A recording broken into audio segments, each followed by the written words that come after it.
രണ്ട് സുഹൃത്തുക്കൾ ചേർന്ന് ആരംഭിച്ച ഈ ഒരു കഥ പിന്നീട് വല്ലാത്തൊരു കഥയായി മാറി എന്നും പറയാം. ഞാനിനി ഈ വണ്ടി ഒന്ന് ഓൺ ചെയ്യാം. അപ്പോൾ നമ്മൾ എക്സോസ്റ്റ് നോട്ട് ഒന്ന് കേട്ടോട്ടാ. മൈക്ക് ഇവിടെയാണുള്ളത്, എന്നിരുന്നാലും ഇവിടേക്ക് കേൾക്കുന്നത് എങ്ങനെയാണെന്നുള്ളത് നമുക്കൊന്ന് ഫീൽ ചെയ്യാം. എനിക്ക് ഏറ്റവും ഇഷ്ടപ്പെടാത്ത സ്ഥലം ഏതാണെന്ന് വെച്ച് കഴിഞ്ഞാൽ അതിൻ്റെ റിയർ സീറ്റാണെന്ന് ഞാൻ പറയും. 2-3 കാരണങ്ങളുണ്ട്. ഞാൻ ഈ വീഡിയോ ഷൂട്ട് ചെയ്യുന്നതിൻ്റെ 2 ദിവസം മുമ്പ് സോഷ്യൽ മീഡിയ അടക്കി ഭരിച്ച ഒരു വാഹനത്തിൻ്റെ ഇൻറ്റീരിയറിനകത്തും ആ ഫോട്ടോയും ആ വീഡിയോയും കണ്ട ആളുകൾ ഭയങ്കര ആകാംക്ഷയോട് നോക്കിക്കണ്ട ഈ ഒരു ഓറഞ്ച് ഇൻറ്റീരിയർ തീമിനകത്താണ് ഇപ്പം ഞാൻ ഇരുന്നുകൊണ്ടിരിക്കുന്നത്. എന്താണ് സംഭവം എന്നതിനെക്കുറിച്ച് പറയാം, ഈ കളർ എങ്ങനെ വന്നു എന്നതിനെക്കുറിച്ച് പറയാം, ഇതേതാണ് വാഹനം എന്നുള്ളതിനെക്കുറിച്ച് ആ സൗണ്ട് കേട്ടപ്പോൾ നിങ്ങൾക്ക് മനസ്സിലായിട്ടുണ്ടായിരിക്കും, എന്നാലും അതിനെക്കുറിച്ച് പറയാം. എല്ലാ കൂട്ടുകാർക്കും നമ്മളുടെ പുതിയൊരു വീഡിയോയിലേക്ക് ഹൃദ്യമായ സ്വാഗതം.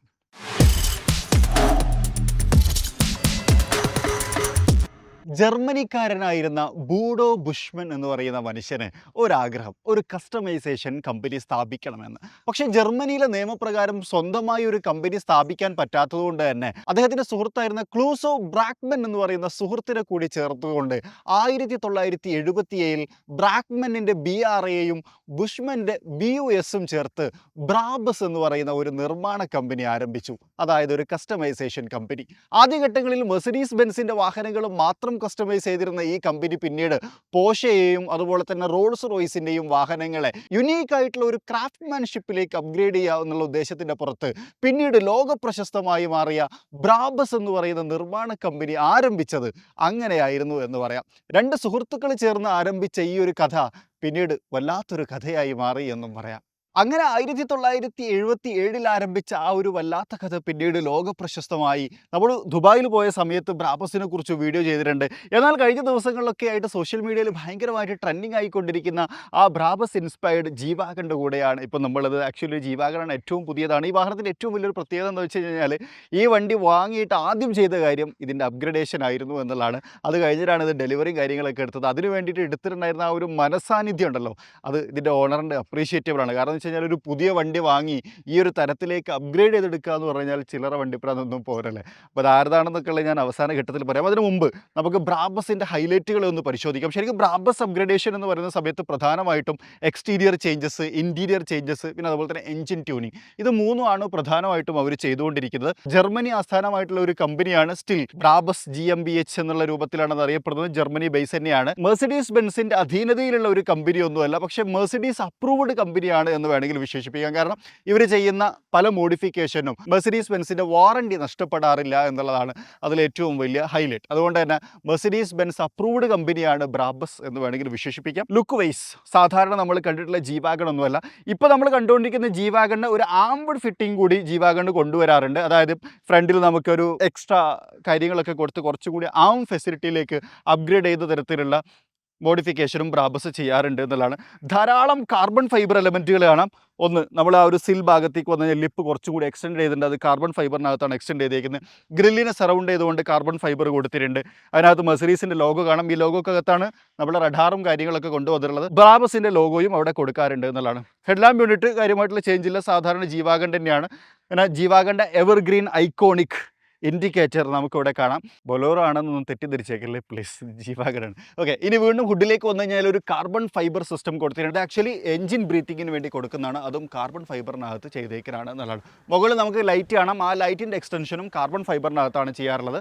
ബ്രാബസിനകത്ത് അങ്ങനെ ഒരു ലൈറ്റിംഗ് സിസ്റ്റം എന്തായാലും കൊണ്ടുവരാറുണ്ട്. അപ്പോൾ ഇതാണ് ഫ്രണ്ടിലേക്ക് വരുന്ന സമയത്ത്, ബ്രാബസ് അപ്ഗ്രഡേഷനിലേക്ക് വരുന്ന സമയത്തുള്ള ഫ്രണ്ട് എക്സ്റ്റീരിയർ ചേഞ്ചസ് എന്ന് പറയാം. സൈഡിലേക്ക് വരുന്ന സമയത്ത് പ്രധാനപ്പെട്ടുള്ള ചേഞ്ചസ് കാർബൺ ഫൈബർ ഇൻസേർട്ടുകളാണ്. അത് ഈ ഒരു ഫെൻറ്ററിൻ്റെ ഭാഗത്തേക്ക് വന്നു കഴിഞ്ഞാൽ കാണാം. അതുപോലെ തന്നെ ഈ ഒരു ഭാഗത്തേക്ക് വരുമ്പോൾ ബ്രാബസിൻ്റെ ഒരു ബ്രീത്തിങ് സിസ്റ്റം, അതായത് ആ ഒരു എയറിനെ സക്ക് ചെയ്ത് കളയാനുള്ള ഓപ്ഷൻസും കാര്യങ്ങളൊക്കെ ഇവിടെ കൊടുക്കാറുണ്ട്. അതും കാർബൺ ഫൈബറിനകത്താണ്. ഇവിടെ നമുക്ക് 900 എന്ന് പറഞ്ഞൊരു ബാഡ്ജിങ് കാണാം. റോക്കറ്റ് 900ൻ്റെ ആ ഒരു പാറ്റേണിലേക്കാണ് ഇവർ ഇതിനെ അപ്ഗ്രേഡ് ചെയ്തിട്ടുള്ളത്. അതേപോലെ ഇവിടെ നമുക്ക് വീലും കാണാം. ഇത് ആക്ച്വലി ബ്രാബസ് വീൽ തന്നെയാണ്. 22 ഇഞ്ച് വീലുകളാണ് വരുന്നത്. അതിനകത്ത് ആ B എന്ന് പറഞ്ഞ ലോഗോ ഉണ്ടല്ലേ. ചില ആളുകൾ, ഞാൻ സോഷ്യൽ മീഡിയയിലൊക്കെ ഒരുപാട് കമൻറ്റ് ഉണ്ടായിരുന്നു, ഈ B ഏതാണ് എന്നൊക്കെ പറഞ്ഞിട്ട് കുറേ ചോദ്യങ്ങൾ വന്നിട്ടുണ്ടായിരുന്നു. ഞാൻ ബൊലേറോ ആണോ, അതോ ഞാൻ പറഞ്ഞു ബൊലേറോ എന്ന് പറഞ്ഞേക്കല്ലേ. B എന്ന് പറഞ്ഞാൽ ബ്രാബസ് എന്നുള്ളതിൻ്റെ അവരുടെ ലോഗോ ആണ്. ബ്രാബസിൻ്റെ ലോഗോ ആണ് ആക്ച്വലി B. ബാക്കിൽ ഫുള്ളി ബ്രാബസ് എന്ന് എഴുതാറുണ്ട്. ഫ്രണ്ടിലും വീലിനകത്തുമൊക്കെ B എന്ന് പറയുന്ന ലെറ്ററിങ് മാത്രമാണ് കൊടുക്കാറുള്ളത്. ഇനി സൈഡിലേക്ക് നോക്കിക്കഴിഞ്ഞാൽ ഏറെക്കുറെ എല്ലാം തന്നെയും ജീവാഗൺ ഹൈലൈറ്റുകൾ തന്നെയാണ്. ഡോറിൻ്റെ ആ ഒരു ടഫ് സൗണ്ടുകളാണെങ്കിലും, ക്യാരക്ടർ ലൈനുകളാണെങ്കിലും, ഇൻസേർട്ടുകളാണെന്നുണ്ടെങ്കിലും, ബോക്സി ഡിസൈൻസ് ആണെങ്കിലും, ഈവൻ ഇൻ ദ ടോപ്പ് നമ്മൾ അറബികളെ വട്ട് എന്ന് പറയാറില്ല, ആ ഒരു സിസ്റ്റം അത് അതേപോലെ തന്നെ ഇങ്ങനെ കവർ ചെയ്ത് നിൽക്കുന്നൊക്കെ തന്നെയും G-Wagon സൈഡ് വ്യൂ മിററും 360 ഡിഗ്രി ക്യാമറ വ്യൂവും ഒക്കെ തന്നെയും അതിനകത്ത് കാണാം. റിയറിലേക്ക് വരുന്ന സമയത്ത് പുതിയ വീൽസ് അത് കാർബൺ ഫൈബർ കവറിങ്ങോട് കൂടിയാണ് വന്നേക്കുന്നത്. ഇവിടെ നമുക്ക് ബ്രാബസ് എന്ന് പറയുന്ന ലെറ്ററിങ് കാണാം. റോക്കറ്റ് 900 എഡിഷൻ എന്ന് പറയുന്ന ഒരു ബാഡ്ജിങ് എക്സ്ട്രാ കൊടുത്തിട്ടുണ്ട്. അതുപോലെ തന്നെ താഴ്ഭാഗത്തെ ലിപ്പിൻ്റെ കാര്യത്തിലും ചേഞ്ച് വരുത്തിയിട്ടുണ്ട്. ബാക്കിലൊരു സ്പോയിലർ കൊടുത്തിട്ടുണ്ട്. ഈ സ്പോയിലർ ബ്രാബസിനകത്തേക്ക് വരുന്ന സമയത്ത് കാർബൺ ഫൈബർ ഇൻസേർട്ടോട് കൂടിയിട്ടുള്ള സ്പോയിലറായിട്ടാണ് വരാറുള്ളത്. അതും നമുക്കവിടെ കാണാം. ഇത് നമ്മുടെ സാധാരണ ബോട്ടും ആ ഒരു കാര്യങ്ങളൊക്കെ അതിലൊന്നും അങ്ങനെ കാര്യമായിട്ടുള്ള മാറ്റങ്ങൾ വരുത്തിയിട്ടില്ല. കളർ തീമിനെ കുറിച്ച് നമുക്ക് സംസാരിക്കാനുണ്ട്. അതാണ് ഞാൻ ഇൻട്രോയിൽ പറഞ്ഞത്. അപ്പോൾ നമുക്ക് അകത്തേക്ക് പോവാം. അതിനു മുമ്പ് ഒരു കാര്യം കൂടി പറയാട്ടോ. ബുഷ്മനും ബ്രാക്ക്മനും ചേർന്നിട്ട് ഈ കമ്പനി ആരംഭിച്ചു. ബുഷ്മൻ്റെ ആയിരുന്നല്ലോ ആക്ച്വലി ഈ ഒരു ഐഡിയ. പക്ഷേ ജർമ്മനി നിയമപ്രകാരം അവർക്ക് അങ്ങനെ ഒരുമിച്ച് തുടങ്ങണം എന്നുള്ളൊരു സാധ്യത ഉള്ളതുകൊണ്ട് തന്നെ അവർ ഒരുമിച്ച് തുടങ്ങുകയും പിന്നീട് കുറച്ച് ദിവസത്തിന് ശേഷം ബുഷ്മന് ബ്രാക്ക്മൻ്റെ മുഴുവൻ ഓഹരികളും 100 യൂറോക്ക് വിറ്റിട്ട് ഈ സ്ഥാപനം ഫുൾ ബുഷ്മൻ്റെ പേരിലാക്കി മാറ്റുകയും ചെയ്തിട്ടുണ്ടായിരുന്നു കേട്ടോ. അതായത് ഇപ്പം ബ്രാക്ക്മൻ എവിടെയും ചരിത്രത്തിലില്ല. ബ്രാബസിൻ്റെ BRA 30 മാത്രം. ഇനി നമുക്ക് സംസാരിക്കാനുള്ളത് ഈ ഒരു വാഹനത്തിൻ്റെ കോസ്റ്റിങ്ങിനെ കുറിച്ചാണ്. അതുകൂടി പറഞ്ഞിട്ട് ഇൻറ്റീരിയറിലേക്ക് പോകാമെന്ന് വിചാരിച്ചു.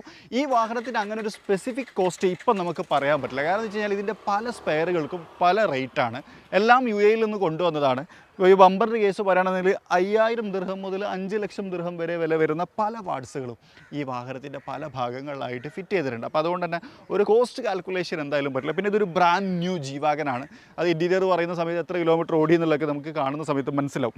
അപ്പം ആ ഒരു പ്രൈസിങ് എന്നുള്ളത് ശരിക്കും അങ്ങനെ കാൽക്കുലേറ്റ് ചെയ്യാൻ പറ്റാത്തൊരു കാര്യമാണ്. പിന്നെ അതുപോലെ തന്നെ ബ്രാബസിൻ്റെ വാഹനങ്ങൾ ഭയങ്കര എക്സ്പെൻസീവാണ്. അതിന് പ്രധാനപ്പെട്ട കാരണവും അത് തന്നെയാണ്. ഇതിനകത്ത് ഉപയോഗിക്കുന്ന മെറ്റീരിയലുകൾ കാർബൺ ഫൈബർ ആണെന്നുണ്ടെങ്കിലും അതുപോലെ തന്നെ ഇതിന് ഇൻറ്റീരിയറിൽ ഉപയോഗിക്കുന്ന ലെതർ ആണെന്നുണ്ടെങ്കിലും ഒക്കെ തന്നെയും ഭയങ്കര ഹൈ ക്വാളിറ്റി മെറ്റീരിയൽസ് ആണ്. അതുകൊണ്ട് തന്നെ നല്ല എക്സ്പെൻസീവും ആവാറുണ്ട്. ഇനി സൈഡിൽ പറയുമ്പോൾ നമ്മൾ വിട്ടുപോയിട്ടുള്ളൊരു കാര്യമാണ് നമ്മുടെ എക്സോസ്റ്റ് പൈപ്പ്.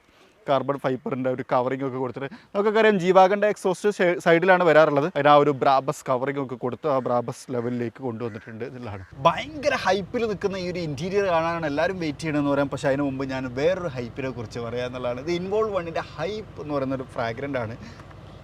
നമ്മളെ തന്നെ ഒന്ന് ഹൈപ്പാക്കുന്ന തരത്തിലുള്ള ഒരു സ്മെല്ല് എന്ന് വേണമെങ്കിൽ ഇതിനെ വിശേഷിപ്പിക്കാം. നല്ല രസകരമായിട്ടുള്ളൊരു ഫ്രാഗ്രൻ്റ് ആണ്. വ്യത്യസ്തമായിട്ടുള്ള ഫ്രാഗ്രൻ്റ് ഇഷ്ടപ്പെടുന്ന ഒരാൾക്ക് ഷുവറായിട്ടും ഈ ഒരു ഫ്രാഗ്രൻ്റ് ഇഷ്ടപ്പെടും. ഒരു 450 രൂപ കൊടുത്തു കഴിഞ്ഞാൽ നമുക്ക് 3 മാസ കാലയളവ് ഉപയോഗിക്കാൻ പറ്റുന്ന ഒരു കിടിലൻ എയർ ഫ്രാഗ്രൻ്റാണ് ഇൻവോൾവ് 1 എന്ന് പറയുന്നത്. നമ്മൾ കുറേ കാലമായിട്ട് പരിചയപ്പെടുത്തുന്നുണ്ട്. ഇപ്പോൾ പല ആൾക്കാരും പറഞ്ഞു എൻ്റെ വീഡിയോ കാണുമ്പോൾ തന്നെ അത് ഓർമ്മ വരും എന്നുള്ളത്. അവരോട് എനിക്ക് പറയാനുള്ളത് നമ്മൾ ആകെ ഇത് മാത്രമാണ് പ്രൊമോട്ട് ചെയ്യാറുള്ളത്. നിങ്ങൾക്ക് ദോഷകരമായിട്ട് ബാധിക്കുന്ന ബെറ്റിംഗ് ആപ്പുകൾ, കളർ പ്രഡിക്ഷൻ ആപ്പുകൾ, അതുപോലെ തന്നെ അങ്ങനത്തെ ഒരു ആക്ടിവിറ്റിനെ നമ്മൾ പ്രൊമോട്ട് ചെയ്യാറില്ല. നമുക്ക് സത്യസന്ധമാണെന്ന് തോന്നുന്ന സാധനത്തിന് മാത്രമേ പ്രൊമോട്ട് ചെയ്യാറുള്ളൂ. അങ്ങനെ സാധനം കിട്ടാനും ഭയങ്കര ബുദ്ധിമുട്ടായതുകൊണ്ടും ഈ സാധനം നമുക്ക് ഇവർ കുറേ ആയിട്ട് പ്രൊമോഷൻ തരുന്നതുകൊണ്ടാണ് ഇതന്നെ നമ്മൾ പരിചയപ്പെടുത്തിക്കൊണ്ടിരിക്കുന്നത് എന്നതാണ്. അപ്പോൾ ഇത് വാങ്ങി ഉപയോഗിക്കാത്ത ആൾക്കാരൊന്ന് ഉപയോഗിച്ച് നോക്കാം. അങ്ങനെ ഇത് ഞാൻ എന്തിനാണ് ഇതിങ്ങനെ നിരന്തരം പ്രൊമോട്ട് ചെയ്യണത് എന്ന് തോന്നുന്ന ആരെങ്കിലും ഉണ്ടെന്നുണ്ടെങ്കിൽ അതിനൊരു റീസൺ ഉണ്ട്. അത് നിങ്ങൾ വാങ്ങി ഉപയോഗിച്ച് നോക്കിയാൽ മനസ്സിലാവും എന്നുള്ളതാണ് എനിക്ക് ഈ ഒരു സമയത്ത് പറയാനുള്ളത്. അപ്പോൾ ലിങ്കും കാര്യങ്ങളും ഡിസ്ക്രിപ്ഷനകത്ത് കൊടുത്തിട്ടുണ്ട്. UAEയിലുള്ള ആളുകൾക്ക് ആമസോണിനകത്തും വാങ്ങാൻ പറ്റും. അതിൻ്റെ ലിങ്കും ഞാൻ ഡിസ്ക്രിപ്ഷനകത്ത് കൊടുത്തിട്ടുണ്ട്. അപ്പോൾ ഒന്ന് ചെക്കൗട്ട് ചെയ്ത് നോക്കാം. ഇൻറ്റീരിയർ ആണ്ടേ കാണിച്ചു തരാം. ഇനി നമ്മൾ ഇൻറ്റീരിയറിലേക്ക് പോവാണ്. മെർസിഡീസ് ബെൻസിൻ്റെ G-Wagon ഡോർ എപ്പോഴും ആ ഒരു ടഫ് ഡോർ ഹാൻഡിൽസ് അത് ആ ഒരു ഓൾഡ് സ്കൂൾ സ്റ്റൈലിലാണ്. ഇനി ഇതാണ് ആ ഇൻറ്റീരിയർ, ഓറഞ്ച് കളർ ഇൻറ്റീരിയർ. ഇതിൻ്റെ എല്ലാ ഏരിയകളും ഭയങ്കര നീറ്റ് ആൻഡ് ക്ലീനായിട്ട് ഇവർ അപ്ഗ്രേഡ് ചെയ്തിട്ടുണ്ട് എന്നുള്ളതാണ്. ലെതർ മാത്രമല്ല, ഇപ്പോൾ സീറ്റിലേക്ക് നോക്കിക്കഴിഞ്ഞാൽ സീറ്റിലെ ലെതർ നമുക്ക് കാണാം. ഇത് ലെതർ മെറ്റീരിയലാണ്. പക്ഷേ താഴെ നമുക്ക് അതേ കളറിൽ അൽക്കണ്ടാറ മെറ്റീരിയൽ കൊടുത്തിട്ടുണ്ട്. ഇനി റൂഫിലേക്ക് നോക്കൂ. റൂഫിൻ്റെ ഭാഗവും അൽക്കണ്ടാറ മെറ്റീരിയൽ ഓറഞ്ച് കളർ തീമിലൊക്കെ അപ്ഗ്രേഡ് ചെയ്തിട്ടുണ്ട് എന്നുള്ളതാണ്. കസ്റ്റമൈസേഷൻ എന്നുള്ളതാണ് ബ്രാബസിൻ്റെ ഏറ്റവും വലിയ ഹൈലൈറ്റ്. ഇപ്പോൾ നമ്മൾ ഒരു വണ്ടി എടുക്കണം. ഓക്കെ, ഇതിൻ്റെ ഓണർ അടുത്ത് മുമ്പൊരു G-Wagon ഉണ്ടായിരുന്നു. ഇവരുടെ അടുത്തൊരു പോഷെ ഉണ്ട് 911. ഇവരുടെ അടുത്തൊരു മെർസിഡീസ് S-Class ഉണ്ട്, ഈ ഇലക്ട്രിക്. അതേപോലെ തന്നെ മിനി കൂപ്പർ ഉണ്ട്, മിനി കൂപ്പറിൻ്റെ ഇലക്ട്രിക് ഉണ്ട്. ഇതൊക്കെ ഉണ്ടാകുമ്പോഴും എന്നാണൊരു യുണീക്നെസ് വേണമെന്ന് ആഗ്രഹിക്കുമല്ലോ സ്വാഭാവികമായിട്ട്. കാരണം ഇവരിപ്പോൾ G-Wagon ഓടിച്ചു, വീണ്ടും ഒരു G-Wagon എടുക്കുന്നതിന് പകരം യുണീക്കായിട്ടുള്ളൊരു G-Wagon എടുക്കണമെന്ന് ചിന്തിച്ചു. അങ്ങനെയാണ് അവർ ഈ ബ്രാബസ് എടുത്തത്. അങ്ങനെ ചിന്തിക്കുന്ന ആൾക്കാർക്കുള്ളതാണ് ശരിക്കും ബ്രാബസ് എന്ന് പറയുന്നത്. അതായത് സാധാരണ നമ്മൾ ഓടിച്ചിട്ടുള്ള അല്ലെങ്കിൽ സാധാരണ നമ്മൾ കണ്ടിട്ടുള്ള ആ ഒരു G-Wagon എടുക്കാൻ ആഗ്രഹിക്കാത്ത ഒരാൾക്ക് കുറച്ച് യുണീക്കായിട്ടുള്ളൊരു G-Wagon അയാളുടെ കളർ ഇഷ്ടങ്ങൾക്കനുസരിച്ച് ഉണ്ടാക്കാം. ഈ ഇൻറ്റീരിയർ പല കളറിൽ ബ്ലൂവിനകത്ത് വരാറുണ്ട്, ഗ്രീൻ ടച്ചിനകത്ത് വരാറുണ്ട്. അങ്ങനെ വ്യത്യസ്തമായിട്ടുള്ള കളറിൽ ബ്ലാക്കിലും ഫുള്ള് ചെയ്യാൻ പറ്റും. വ്യത്യസ്തമായിട്ടുള്ള കളർ ടോൾ ഇത് ചെയ്തെടുക്കാൻ പറ്റും എന്നുള്ളതാണ്. സീറ്റ് വെൻറ്റിലേറ്റഡ് ആണ്, ഇലക്ട്രിക്കലി അഡ്ജസ്റ്റബിൾ ആണ്. അതിൻ്റെ കാര്യങ്ങളൊക്കെ ഇവിടെ ഡോർ സൈഡിൽ നമുക്ക് കാണാം.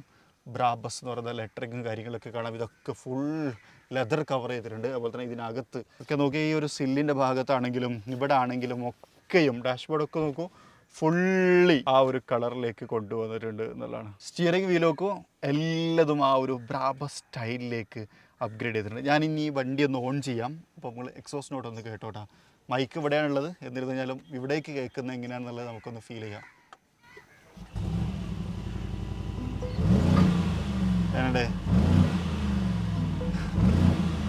നൈസ്. G-Wagon കുറിച്ച് നമ്മൾ പലപ്പോഴായിട്ട് സംസാരിച്ചുകൊണ്ട് തന്നെ ഒരു G-Wagon ഫോക്കസ്ഡ് ടോക്കല്ല ഞാൻ ഇതിനകത്ത് നടക്കുന്നത്. പകരം എന്ന് വെച്ച് കഴിഞ്ഞാൽ ഒരു ബ്രാബസ് ഫോക്കസ്ഡ് ആണ് എന്നുള്ളതാണ്. അതുകൊണ്ട് തന്നെ MBUX സിസ്റ്റം ഇവിടെ നമുക്ക് കൊടുത്തിട്ടുണ്ട്. അതുപോലെ തന്നെ നമ്മുടെ touch pad unit, 360 degree camera വ്യൂവിൻ്റെ കാര്യങ്ങൾ ഒക്കെ തന്നെ ഇവിടെ കൊടുത്തിട്ടുണ്ട്. ഞാൻ അതിനെക്കുറിച്ചൊന്നും കാര്യമായിട്ട് സംസാരിക്കാത്തതും അതുകൊണ്ടാണ്. ഒരു വയർലെസ് ചാർജിങ് പോർട്ടും ഒക്കെ നമുക്കിവിടെ കാണാം. ഡിഫറൻഷ്യൽ ലോക്ക് ഇവിടെ കൊടുത്തിട്ടുണ്ട്. വേൾഡിലെ ബെസ്റ്റ് ഓഫ് റോഡ് വാഹനങ്ങളിലൊന്നാണ് G-Wagon. ആ ഒരു കാര്യം എപ്പോഴും ഓർത്തു വെക്കുക. G-Wagon റിയലി റോക്ക് അല്ലേ. ഇവിടെ നമുക്കൊരു ഗ്രാബ് ഹാൻഡിൽ കാണാം. അതിനകത്ത് പേര് കൊടുത്തിട്ടുണ്ട്. ഇത് ഇവരുടെ പേരാണോ എന്താണെന്ന് എനിക്ക് പെട്ടെന്ന് മനസ്സിലാവുന്നില്ല. ഓക്കെ, ഗ്ലോബോക്സ് ഇപ്പോൾ നമുക്കിവിടെ കാണാൻ പറ്റും. അടിപൊളി. ഇനി ഇത് സൺറൂഫാണ്. സൺറൂഫ് ഞാൻ ഓപ്പൺ ആക്കി വെച്ചാണ് ലൈറ്റിന് വേണ്ടിയിട്ട്. ഇത് ക്ലോസ് ചെയ്യാം. ഇതിൻ്റെ കവറും എടാ ഓറഞ്ച് കളറിനകത്താണ് കൊടുത്തേക്കുന്നത്. ഇൻട്രസ്റ്റിംഗ്, അടിപൊളിയല്ലേ. ഇനി സ്റ്റാർ ലൈറ്റിങ് ചെയ്തിട്ടുണ്ട് കേട്ടോ ഇവിടെ. വാവ്, അത് നമ്മൾ റോൾസ് റോയ്സിലൊക്കെ കണ്ടിട്ടുള്ള പോലെ തന്നെയുള്ള ആ ഒരു സെറ്റപ്പ് പരിപാടി, സ്റ്റാർ ലൈറ്റിംഗ്.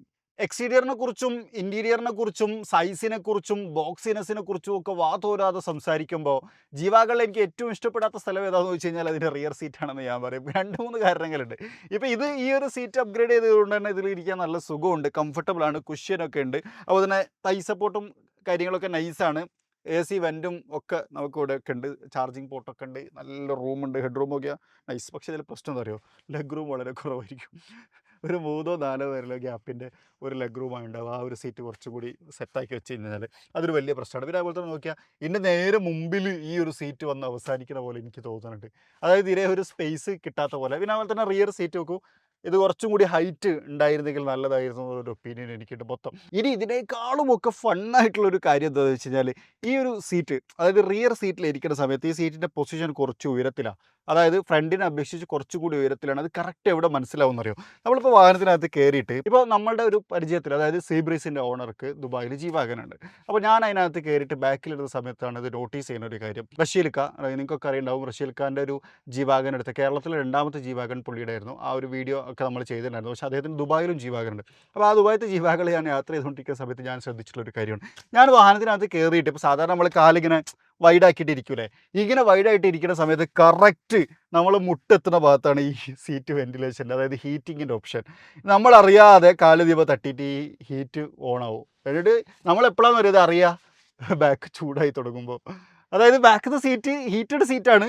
ആ ഹീറ്റഡ് സീറ്റിൻ്റെ ബട്ടൺ ഇവിടെ കൊടുത്തതാണ്. അപ്പോൾ ഞാൻ കാല് ഇങ്ങനെ പൊങ്ങി വെച്ചിരിങ്ങനെ ആക്കി കഴിഞ്ഞാൽ കറക്റ്റാണ് ആ കറക്റ്റിൻ്റെ കാൽമുട്ട് പോയിട്ട് ഈ ബട്ടൺമ തട്ടും, ഈ ബട്ടൺ ആക്റ്റീവ് ആവും, എന്നിട്ട് സീറ്റ് ഹീറ്റിംഗ് ഓൺ ആവും. അങ്ങനെ ഒരു പ്രശ്നം കൂടി ഇതിൻ്റെ റിയർ സീറ്റിനകത്തുണ്ട്. കോമഡിയാണ്. എന്ന് വെച്ച് കഴിഞ്ഞാൽ ഇത് ഇവിടെ ഒന്നെങ്കിൽ ഇത് കുറച്ച് പൊക്കി വെക്കാം, അല്ലെങ്കിൽ സീറ്റ് കുറച്ച് താത്തി വെക്കാം, എന്തൊക്കെയോ ചെയ്യാമായിരുന്നു എന്നുള്ളൊരു തോന്നൽ എനിക്കുണ്ട്. അവരുടെ അടുത്ത് എന്തോ പാളിയ പോലെയാണ് എനിക്ക് എപ്പോഴും തോന്നൽ G-Wagonൻ്റെ കേസിൽ. എന്താ സംഭവം എന്നറിയില്ല. അതിന് പിന്നെ ഹൈറ്റിൻ്റെ പ്രശ്നമാണൊന്നും പറയാൻ പറ്റില്ല. ഇനി ഇവിടെ നമുക്കൊരു ഇൻഫോർടൈൻമെൻറ്റ് സിസ്റ്റം കൊടുത്തിട്ടുണ്ട്. റിയർ പാസഞ്ചർ ഇൻഫോർടൈൻമെൻറ്റിൻ്റെ ഭാഗമായിട്ട് കൊടുത്തേക്കുന്നതാണ് എന്നുള്ളതാണ്. അപ്പോൾ ഇതാണ് ബ്രാബസ് എന്ന് പറയുന്ന കോൺസെപ്റ്റിനെ കുറിച്ച് നമുക്ക് പറയാനുള്ളതും കേരളത്തിലൊരു ബ്രാബസ് ഇറങ്ങിയതിൻ്റെ കഥ പറയാനുള്ളതും. ശരിക്കും MMH ഗ്രൂപ്പ് എന്ന് പറയുന്ന ഒരു ഗ്രൂപ്പുണ്ട്. അതായത് ഇപ്പം ഞാൻ നിൽക്കുന്ന അവരുടെ വീടിന് മുമ്പിലാണ്. ഇതേപോലെ 2 വീട് എൻ്റെ ഫ്രണ്ടിലായിട്ടുമുണ്ട്. ഇവർ 3 ബ്രദേഴ്സാണ്. ഈ 3 ബ്രദേഴ്സും കൂടി ചേർന്നിട്ട്, അതുപോലെ തന്നെ അഹമ്മദ് ഇപ്പം UK-ലാണുള്ളത്. ഞാൻ ആദ്യമായിട്ട് ഇവിടെ വരുന്നത് ഇവരൊരു റോൾസ് റോയ്സ് കാർനെറ്റ് വഴി കൊണ്ടുവന്ന സമയത്ത് അതിൻ്റെ ഒരു വീഡിയോ ചെയ്യാൻ വേണ്ടിയിട്ടായിരുന്നു. അന്ന് നമുക്ക് എല്ലാ കാര്യങ്ങളും ചെയ്ത് ഭയങ്കര സ്നേഹത്തോടെ നമ്മളെ ചേർത്ത് നിർത്തി നമുക്ക് വേണ്ട എല്ലാ സൗകര്യങ്ങളും ചെയ്ത് തന്നിട്ടായിരുന്നു അഹമ്മദായിരുന്നു. പിന്നെ അതിനുശേഷം ഞാനിവിടെ വന്നിട്ട് 911 വീഡിയോ ചെയ്തിട്ടുണ്ട്. 911 വീഡിയോ ചെയ്തിട്ട് S-Classൻ്റെ വീഡിയോ ചെയ്തിട്ടുണ്ട്, ഇലക്ട്രിക് S-Classൻ്റെ. അതിനൊക്കെ ഞാനിവിടെ വന്നപ്പോഴും എനിക്ക് ശരിക്കും ഒരു ഹോംലി ഫീൽ തന്നതും ഒക്കെ അവരായിരുന്നു. അതുപോലെ തന്നെ സൈനിക്ക, അദ്ദേഹത്തെക്കുറിച്ച് പറയാതിരിക്കാൻ പറ്റില്ല. അദ്ദേഹത്തിൻ്റെ പാഷനാണ് ശരിക്കും ഇപ്പോൾ നമ്മളുടെ ഈ ഒരു പിറകിൽ കണ്ടുകൊണ്ടിരിക്കുന്നത്. അദ്ദേഹത്തിനൊരു യുണീക്ക്, അതായത് ഒരു G-Wagon ഉണ്ടായിരുന്ന അവരുടെ കയ്യിൽ, അത് ഒഴിവാക്കിയിട്ട് കുറച്ചുകൂടി യുണീക്കായിട്ടുള്ളൊരു വണ്ടി ക്രിയേറ്റ് ചെയ്യണം എന്നുള്ള ആവശ്യത്തിന് പുറത്താണ് ഇത് ചെയ്തത്. അത് ഞാൻ പറഞ്ഞത്, ഇവരെടുത്ത എഫേർട്ട് ചെറുതല്ല. കാരണം പുതിയ ജി വാഗൺ വാങ്ങിയിട്ടാണ് ഈ തരത്തിലേക്ക് മാറ്റിയെടുത്തത് എന്നുള്ളതാണ്. അതിന് വേണ്ടിയിട്ട് ഇവർ ചെയ്തൊരു കാര്യമുണ്ട്. ഇത് ചെയ്യാനുള്ള ടീമിനെ മുഴുവനും ദുബായിൽ നിന്ന് കൊണ്ടുവന്ന് ഇവിടെ താമസിപ്പിച്ച്, അതുപോലെ തന്നെ ഇതിൻ്റെ ഈ ഒരു മെറ്റീരിയൽസും കാര്യങ്ങളൊക്കെ ദുബായിൽ നിന്ന് കൊണ്ടുവന്നിട്ടാണ് ഇവിടെ വെച്ച് ചെയ്തത് എന്നുള്ള ഒരു വലിയ ഹൈലൈറ്റ് ഉണ്ട്. അപ്പോൾ ഇവരെടുത്ത റിസ്ക് ചെറുതല്ല. പെർഫെക്ഷൻ ആവശ്യമാണ് എന്നുള്ളത് കൊണ്ടും പെർഫെക്ഷൻ വേണം എന്നുള്ളത് കൊണ്ടുമാണ് അത്രയും റിസ്ക് എടുത്തത് എന്നാണ് സൈനിക്കാനോട് പറഞ്ഞത്. നിനക്കാണ് ഞാൻ വീഡിയോയിൽ വരാൻ വേണ്ടി കുറേ നിർബന്ധിച്ചു. പക്ഷേ അദ്ദേഹത്തിന് അങ്ങനെ താല്പര്യങ്ങളൊന്നും ഇല്ലാത്തതുകൊണ്ടും അങ്ങനെ വീഡിയോയിൽ വരണമെന്ന് പറ്റാത്തതുകൊണ്ടും ഒക്കെ അദ്ദേഹം വന്നില്ല. പക്ഷേ അദ്ദേഹത്തിൽ നിന്ന് കിട്ടിയ അറിവുകളാണ് ഞാനിപ്പോൾ നിങ്ങളോട് പങ്കുവെച്ചത് എന്നതാണ്. എന്തായാലും 1977 അതായത് ഏറെക്കുറെ ഒരു 48-50 വർഷങ്ങൾക്ക് മുമ്പ് 2 സുഹൃത്തുക്കൾ ചേർന്ന് തുടങ്ങിയ ഒരു കമ്പനി പിൽക്കാലത്ത് ബ്രാബസ് എന്ന പേരിൽ വലിയൊരു ബ്രാൻഡിലേക്ക് മാറുകയും അത് ലോക പ്രശസ്തമാവുകയും ഒരുപാട് ആളുകളുടെ സ്വപ്ന അപ്ഗ്രേഡിംഗ് ആയിട്ട് ബ്രാബസ് ഒരു ബെഞ്ച് മാർക്കായിട്ട് നിലനിൽക്കുകയും ചെയ്തതിൻ്റെ വല്ലാത്തൊരു കഥയാണ് ഇത് നമ്മൾ പറഞ്ഞത്. നിങ്ങൾക്ക് ഇഷ്ടപ്പെട്ടിട്ടുണ്ടാവും വിചാരിക്കുന്നു. ഇനി ഞാൻ ജസ്റ്റ് ഇതൊന്ന് എക്സ്പീരിയൻസ് ചെയ്യുന്ന വീഡിയോയും കൂടി ഇതിൻ്റെ കൂടെ ആഡ് ചെയ്തിട്ട് നമുക്ക് ഈ ഒരു വീഡിയോ അവസാനിപ്പിക്കാം. ജസ്റ്റ് നമ്മളിതൊന്ന് എക്സ്പീരിയൻസിന് എടുത്തേക്കാണ്. ആ സമയത്ത് വേറൊരു കാര്യം കൂടി പറയാം. മുന്നിലൂടെ ഒരു മിനി കൂപ്പർ ഉണ്ട്, അതല്ല പറയാൻ ഉദ്ദേശിച്ചത്. അതായത് ശരിക്കും ഈ ജി വാഗണിനകത്ത് ഇരിക്കുന്ന സമയത്ത് ഒരു പ്രൗഡ് ഫീല് നമുക്ക് എപ്പോഴും ഉണ്ടാവും എന്നുള്ളതാണ്. അതായത് ശരിക്കും ഒരു ഒരു എന്താ പറയുക, ഭയങ്കര ഉയരത്തിലാണ് നമ്മൾ ഇരിക്കുന്നത്. പിന്നെ അതുപോലെ തന്നെ ഇപ്പം ആ ബോണറ്റിനകത്ത് ആ ഒരു ഇതൊക്കെ വെച്ചുകൊണ്ട് തന്നെ ബോണറ്റ് കുറച്ചും കൂടി അപ്ലിഫ്റ്റഡ് ആയിട്ട് നമുക്ക് ഫീൽ ചെയ്യുന്നുണ്ട്. ശരിക്കും ഇതിനകത്ത് വന്നിറങ്ങുന്ന സമയത്ത് കിട്ടുന്ന ഒരു വാല്യൂ അല്ലെങ്കിൽ ആ ഒരു റെസ്പെക്റ്റ് അത് ഡിഫറെൻ്റ് ആണ്. അതുകൊണ്ടാണ് ഞാനൊരിക്കൽ അബുദാബി പോയ സമയത്ത്, അബുദാബി എമിറേറ്റ്സ് പാലസ് അതിനകത്ത് പോയ സമയത്ത് അവിടുന്ന് ഒരു ഗവൺമെന്റ് രാജ ലെവലിൽ നിൽക്കുന്ന ഒരു അറബിനെ കണ്ടിട്ടുണ്ടായിരുന്നു. അയാളെ കണ്ട സമയത്ത് അദ്ദേഹത്തോട് ചോദിച്ചു എന്തുകൊണ്ടാണ് അറബികൾ ഇങ്ങനെ കൂടുതലും ജി വാഗൺ എടുക്കുന്നത്. അപ്പം അദ്ദേഹം പറഞ്ഞ 2 കാര്യങ്ങൾ. ഒന്ന്, ഇറ്റ്സ് ഓൾ അബൌട്ട് റെസ്പെക്ട്. അവ ജി വാഗണിൽ വന്നിറങ്ങുന്ന സമയത്ത് കിട്ടുന്ന ഒരു റെസ്പെക്റ്റിന്റെ ഒരു ഡിഫറൻസ് ഭയങ്കരമാണ്. രണ്ടാമത്തെ കാര്യം, ഇതിനകത്ത് ഡിപ്രീസിയേഷൻ ഭയങ്കര കുറവാണ് എന്നുള്ളതാണ്. അതായത് കുറച്ചു കാലം കഴിഞ്ഞ് വിറ്റ് കഴിഞ്ഞാലും പ്രശ്നമില്ല, റീസെയിൽ വാല്യൂ നല്ലോണം കിട്ടും എന്നുള്ളൊരു കാര്യം അവർ പറഞ്ഞിട്ടുണ്ടായിരുന്നു. അപ്പം അറബ്സിന് ഏറ്റവും കൂടുതൽ ഇൻട്രസ്റ്റ് ആക്കുന്നതാണ്. ഇപ്പോഴും ജി വാഗൺ ഭയങ്കര ഫാൻസ് ഉള്ള ഒരു വാഹനമാണ്. റോട്ടിൽ കണ്ടു കഴിഞ്ഞാൽ ഒരുപാട് ആൾക്കാർ അത് ഇങ്ങനെ നോക്കിക്കൊണ്ടിരിക്കും. അത് ആ ഒരു ബോക്സിനെസ്സും അതിൻ്റെ ആ ഒരു റഫ് ലുക്കും ഒക്കെ ഭയങ്കര ഇഷ്ടപ്പെടുന്ന ആൾക്കാർ ഇപ്പോഴും ഉണ്ട്. ഒരുപാട് നമുക്ക് തന്നെ അറിയുന്ന ഒരുപാട് ആൾക്കാർ ഭയങ്കര ഹാർഡ് കോർ ഫാൻസ് ഒക്കെ തന്നെയാണ്. പിന്നെ ഓടിക്കാനും ഭയങ്കര സിമ്പിൾ ഒരു ഇതുണ്ട്. അതായത് ആ ഒരു ബോഡി റോളിങ് ശരിക്കും നമുക്ക് കിട്ടും. അതായത് ഒരു ഈസി ഡ്രൈവിംഗ് വണ്ടിയൊന്നുമല്ല, കുറച്ച് ആ ഒരു ലുക്ക് പോലെ തന്നെ കുറച്ച് ടഫായിട്ടുള്ള ഒരു വണ്ടിയാണ്. അത് നമ്മൾ ഓടിക്കുന്ന സമയത്ത് നമുക്കൊരു ഫീൽ കിട്ടും. പക്ഷെ ആക്സലറേഷൻ റെസ്പോൺസും കാര്യങ്ങളൊക്കെ ഭയങ്കര ക്യുക്കാണ്. നമുക്ക് ഏത് സ്പീഡിലേക്കും അപ്ലിഫ്റ്റ് ചെയ്ത് കൊണ്ടുവരാം. എത്ര ഷാർപ്പായിട്ടുള്ള ടേൺസും ഉണ്ടാവും. ടേണിങ് റേഡിയസ് ഒക്കെ നൈസാണ്. അതിനിപ്പോൾ ഒരു ആണോ, അതൊന്നും വലിയ പ്രശ്നങ്ങളില്ല. ഭയങ്കര ഈസി ആയിട്ട് നമുക്ക് ഓടിച്ചെടുക്കാൻ പറ്റും. അങ്ങനെ കുറേ അഡ്വാൻറ്റേജസ് ഈ ഒരു വാഹനത്തിനകത്തുണ്ട്. അതുകൊണ്ട് തന്നെയാണ് ഇത് ഒരുപാട് ആളുകൾ ഭയങ്കരമായിട്ട് ഇതിനെ ഇഷ്ടപ്പെടുന്നത്. അതായത് ആ ഒരു ഈസി യൂസ്, ആ ഒരു ഫൺ കാര്യങ്ങളൊക്കെ ഭയങ്കരമായിട്ട് ഇഷ്ടപ്പെടുന്ന ആൾക്കാരുണ്ട്. ഇനി ഇതിനകത്ത് എത്ര കിലോമീറ്റർ ഓടി എന്നുള്ളത് ഞാനൊന്ന് കാണിക്കട്ടാ. നേരത്തെ ഞാൻ പറഞ്ഞിട്ടുണ്ടായിരുന്നല്ലോ, ഇത് കാണുമ്പോൾ നിങ്ങൾക്ക് മനസ്സിലാവും എന്നുള്ളത്. ഇതിപ്പോൾ ആകെ 200 മുതൽ 300 കിലോമീറ്റർ ദൂരം മാത്രം ഓടിയിട്ടുള്ള ഒരു വണ്ടിയാണ്. അതായത് എടുത്തിട്ട് അധികം സമയമായിട്ടില്ല. അതാണ് ഞാൻ പറഞ്ഞത്, ബ്രാൻഡ് ന്യൂ വണ്ടിനെ ഇങ്ങനെ ചേഞ്ച് ചെയ്തെടുക്കുക എന്ന് പറഞ്ഞാൽ ചെറിയ കാര്യമല്ല എന്നുള്ളത്. ബട്ട് ഒന്ന് സ്റ്റിയറിംഗ് വീലിൻ്റെ കൺട്രോൾസിനെ കുറിച്ചും കൂടി പറയാം. ഈ ഒരു കൺട്രോൾസിൻ്റെ അത്ര വലിയൊരു ഫാനല്ല ഞാൻ. അതായത് ഇത് ടച്ചാണ്, അത് ഭയങ്കര ബുദ്ധിമുട്ടാണ്. പിന്നെ അഡാസ് കാര്യങ്ങളൊക്കെ ഇതിനകത്ത് കൊടുത്തിട്ടുണ്ട്, അഡാപ്റ്റീവ് ക്രൂസ് കൺട്രോൾ അങ്ങനത്തെ ആക്ടിവിറ്റി. പക്ഷേ എയർ കണ്ടീഷൻ ഇപ്പോഴും ടോഗിൾ സ്വിച്ച് തന്നെയാണ് കൊടുത്തേക്കുന്നത്. റെസ്പെക്റ്റബിൾ അല്ലേ? യെസ്. അപ്പോൾ ഇതാണ് ഫൺ ഡ്രൈവാണ്. ഭയങ്കര ഉയരത്തിലിടുന്ന ഓടിക്കുക. ഫൺ എന്ന് പറഞ്ഞാൽ എന്താണെന്ന് എപ്പോഴും എല്ലാവരും ചോദിക്കാറുണ്ട്. അതായത് ഓടിക്കുന്ന സമയത്ത് നമുക്ക് അഡ്രിനാലിൻ പമ്പ് ചെയ്ത് തരുന്ന സാധനത്തിനാണ് ഞാൻ ഫൺ ഡ്രൈവ് എന്ന് ഇനീഷ്യലി വിശേഷിപ്പിക്കുന്നത് കേട്ടോ. അതായത് ഭയങ്കര അടിപൊളിയായിട്ട് നമുക്ക് ഡ്രൈവ് ചെയ്ത് എന്തൂസിയാസ്റ്റിക് ആയിട്ട് അല്ലെങ്കിൽ ആസ്വദിച്ച് ഡ്രൈവ് ചെയ്യാൻ കഴിയുന്ന വാഹനങ്ങൾ നമുക്ക് വേണമെങ്കിൽ അങ്ങനെ ഷോർട്ട് കട്ടിൽ ഇനി മുതൽ വിശേഷിപ്പിക്കാം എന്നുള്ളതാണ്. അപ്പോൾ ഇതാണ് റോക്കറ്റ് 900 എന്ന് പറഞ്ഞ തീമിലേക്ക് അപ്ഗ്രേഡ് ചെയ്തിട്ടുള്ള ഏറ്റവും പുതിയ വാഹനം. നമ്മൾ MMH ഗ്രൂപ്പിൽ വന്നിട്ടുള്ളതാണ്. സോഷ്യൽ മീഡിയയിൽ ഭയങ്കര ട്രെൻഡിങ് ആയിട്ടുള്ള വാഹനം. ബ്രാബസ് ഓറിയൻറ്റഡ് ടോക്കാണ് ഇന്നത്തെ വീഡിയോയിലൂടെ നമ്മൾ ചെയ്തിട്ടുണ്ടായിരുന്നത്. നിങ്ങൾക്ക് ഇഷ്ടപ്പെട്ടെന്ന് വിചാരിക്കുന്നു. ഇഷ്ടപ്പെട്ടെങ്കിൽ ലൈക്ക് ചെയ്യാൻ മറക്കരുത്. അതുപോലെ തന്നെ ചാനൽ ആദ്യമായിട്ട് കാണുന്ന സുഹൃത്തുക്കളുണ്ട്, അതിൽ ഫോളോ ചെയ്യാൻ മറക്കരുത്. അപ്പോൾ മറ്റൊരു വീഡിയോയിൽ മറ്റൊരു വിശേഷമായിട്ട് കാണാം. അതുവരെ ചെറിയൊരു